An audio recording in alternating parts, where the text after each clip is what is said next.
اور اب کچھ خبریں کھیل کے میدان سے۔ انگلش پریمیئر لیگ کے 32ویں سیزن کے انتہائی دلچسپ اور کانٹے دار مقابلوں کا سلسلہ انگلینڈ میں جاری ہے۔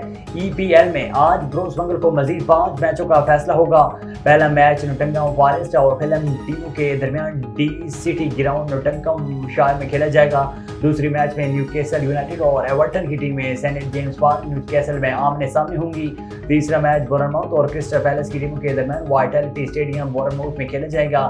چوتھا میچ برنلے اور ولہیمپٹن کی ٹیموں کے درمیان ٹارف ماؤتھ برنلے میں کھیلا جائے گا، جبکہ 13 اپریل کو پانچویں اور آخری میچ میں ویسٹ ہیم یونائیٹڈ اور ٹوٹنہم ہاٹسپر کی ٹیمیں لندن اسٹیڈیم لندن میں پنجہ آزمائی کریں گی۔ پرکشش پیشکش آنے کے بعد برازیلین کوچ نے پاکستان والی بال ٹیم سے علیحدگی کا فیصلہ کر لیا۔ پاکستان والی بال ٹیم آئندہ ماہ برازیلین کوچ کی خدمات سے محروم ہو جائے گی۔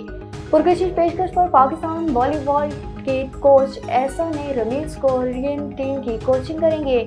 ایشین گیمز میں پاکستان سے شکست پر کوریا نے برازیلین کوچ کی خدمات لی ہیں۔ کوریا کے خلاف جیت پر احسان ریمیز کے رونے کی ویڈیو وائرل ہو گئی تھی۔ نیوزی لینڈ کے ٹاپ کرکٹرز اس بار بھی آئی پی ایل میں ڈالرز کمانے میں مصروف ہیں، جبکہ سٹارز سے آری کے وی ٹیم پاکستان آئے گی۔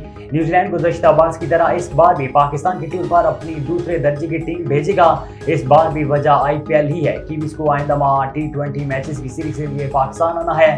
تاہم super stars Kane Williamson, Daryl Mitchell, Glenn Phillips, Lockie Ferguson, Mitchell Santner, Matt Henry, Rachin Ravindra, Devon Conway اور Trent Boult I P L میں مصروف ہیں۔